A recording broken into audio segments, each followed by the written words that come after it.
I'm a very sentimental person. This has been a real deep podcast. I didn't mean it to be so. The death of Stalin. That was not funny. Oh! It's the traditional hero arc. You want to see them struggle. There's no heroes here. No. Come on. No. And I still think to this day that they probably are still, thrusting around the dark, so to speak. I think, no, don't.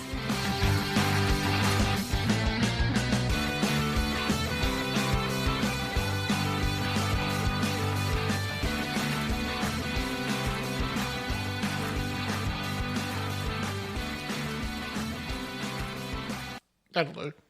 I never realised there was clapping at the end of that. There are people going... Yeah, that's the whole thing. Hi, everybody. Wow, This is Paul speaking, and with me clapping over there, being the happy clapper that she is... Come on, you can do it. Don't say it like that. You can do it. You can do it. Don't say it like that. What? But did you know there was clapping at the end of that? Yes, I put the whole thing together. Oh, right. Sorry. Hi. Hi, Paul. Hi, everyone. It's Pip. Oh, thank God for that. I can do it. Eventually. Waiting for your name sometimes is like waiting for a glacier to hit the ocean. Comes in drips and drops. I was going to say there's some in there, but not a lot. Anyway, won't go there. Hope everyone's had a good week. Have you had a good week? I've been sitting on my butt doing nothing. It's been awesome. Dole bludger. All right. No dole. Can't get dole yet. Right. Bludger. You have to be unemployed for a long time. And I've had a tremendous week this week. Have you? What's happened? I've pretty well led the same life if I led the week before that and the week before that and the week before that. So it's awesome. Your whole life is just awesome. Thumbs up. Oh, gosh. That's really depressing. I mean, that's awesome. It's fine. It's all fine. It's fine. So this week I put up, well, let's do my movie first because I'm good and awesome. Lars and the Real Girl. It's just as well you can't hear people laughing coming back. I can feel it. You can feel the love? I was going to say the laughter at my expense, but And what was it? Lars and the who? Where's your girlfriend? I don't have one. Are you gay? No. Give this to somebody nice. Mr. Sunshine, that new girl's kind of cute, huh? Something's going on with him. I'm worried. Maybe he wants to be left alone. That's not what he wants. Hey, I have a visitor. Where did you meet this person? I met her on the internet. Yeah, well, everybody's doing that now.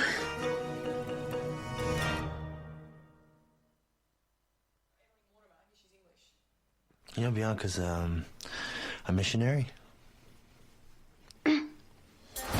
My little brother is crazy, right? I mean, he's crazy. If I may, he appears to have a delusion. What the hell is he doing with a delusion? She loves kids. Fantastic. When will it be over? When he doesn't need it anymore. We gotta fix him. Can you fix him? Bianca's in town for a reason. This isn't necessarily a bad thing. How can we help? Go along with it. This must be Bianca. Well, welcome. It can be communication. It can be a way to work something out. Chances are he's been decompensating for some time. We don't want anything to do with her. What's the big deal? She's a missionary. That's good, isn't it? Hey, what are you doing on Friday? I was just thinking that maybe we could all go out. Does she have a sister? We shot a woman that couldn't talk. I don't care. Lars, we do care. No, you don't. That is just not true. Every person in this town bends over backwards to make Bianca feel at home. We do it for you. How'd you know? How'd I know what? That you were a man. You grow up when you decide to do right. And not what's right for you, what's right for everybody, even when it hurts. You're not gonna go to work today, Gus? I don't feel good. Well, Bianca could help you. You know, she has nurses training. I'm sure Bianca could. Bianca. Hello, my name is Bianca. So Okay, before we start, let's just give a blanket apology for everything we're going to say in the next 30 minutes for people who have mental health issues. Okay. Well, we tend to be a little insensitive. Are we? Mainly you. What? I think I'm pretty good. Okay. Jeez. Talk about, now I'm going to be internally reflecting on myself the whole next 30 minutes. Mission accomplished. I don't know whether that trailer told people what that was fully about. Well, why don't you have a stab at it, Pip? Well, I haven't actually written anything down. I've stopped doing that now. Just talk. So open the mouth and let the words come. Fine. So Lars is a man who has social issues. Because? I'm not going into that. Oh, well, let's do that. No, you can do it in a minute. He gets a doll. Yep.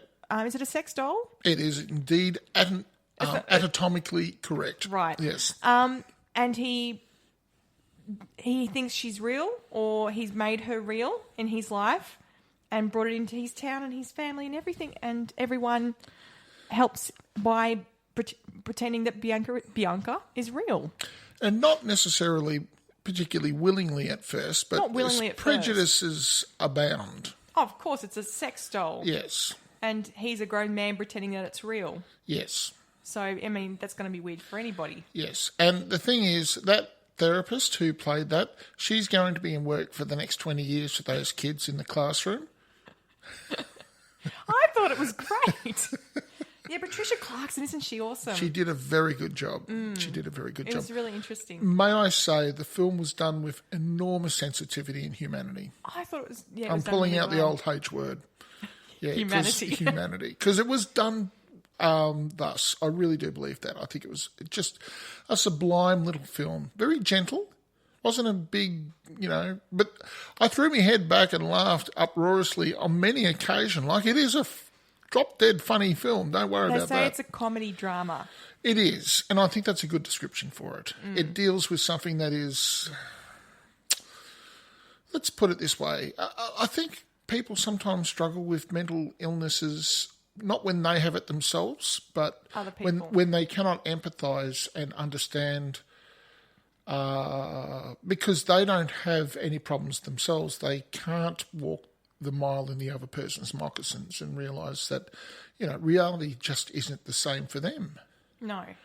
And so consequently, Ryan Gosling did a great job. Did a very good job. He did a fab job. Yes. Now, we both know people who've got mental health issues. And I think in this day and age, everybody knows someone with a mental health issue. There was some physical characteristics. The eye blinking. Yes. That I thought was very, very accurate and very well researched and things like that. He's definitely gone off and done his homework, that's for sure. For that particular mental illness. Yes. Yeah. Yes, and the whole he was relaxed and yet at the same time very much the coiled spring. Yes. And, of course, his brother played the personification of ignorance. Gus, yeah. Yes, and could not understand what it was, but love overcame. He's in Park and Rec as well. I feel like I'm mentioning this every week at the Yes, moment. no, I recognised him as well, yes. Yes. But it was funny because Gus was sort of the main other male role, and you're right, he's playing the complete opposite of understanding. Yes. But then all the rest of the characters in Lars's life were predominantly women. Well, women are usually better at it. Look, it did have a small glimpse into the male, the blokey conversation. His colleague. Yes, and the level, the depth of ignorance that they're operating at. And not necessarily... Well, I don't know whether it's ignorance. If I may. Sometimes in the blokey conversation, you have to feign ignorance, because if you know a little bit too much about mental illness, that conversation will come around onto you. It is literally the game of spin the bottle. The spotlight gets put on you. Exactly. And nobody wants the spotlight on them. Well, actually, that's not how... What do you know about it, mate? And you got everyone's eyes on you. And away you go, Well, as a matter of fact, and off you go, and that is not a conversation most men want to have. And I think the world would be a better place if they had the courage to be able to turn around and then say, well, as a matter of fact, I know a little bit about mental illness and I'm prepared to talk about it. Would you like to listen without being, snotty little kids? I like the scenes where, at the start when this is happening, Gus is coming to work and telling his mates and they're all like, oh, crazy, they're all going crazy. And then they've done extra scenes through the film and they're all like going, oh, so, I heard Bianca's doing this and that's pretty awesome. Like, she's become a real person. That's right. And at the end, when he's telling them, they're all like devastated and taking their hats off. And Yep. That's what I mean. I love watching everyone's perceptions and attitudes and things just... It opens up, this is something I thought about this week in the truck, it opens up the perception of, do we actually exist?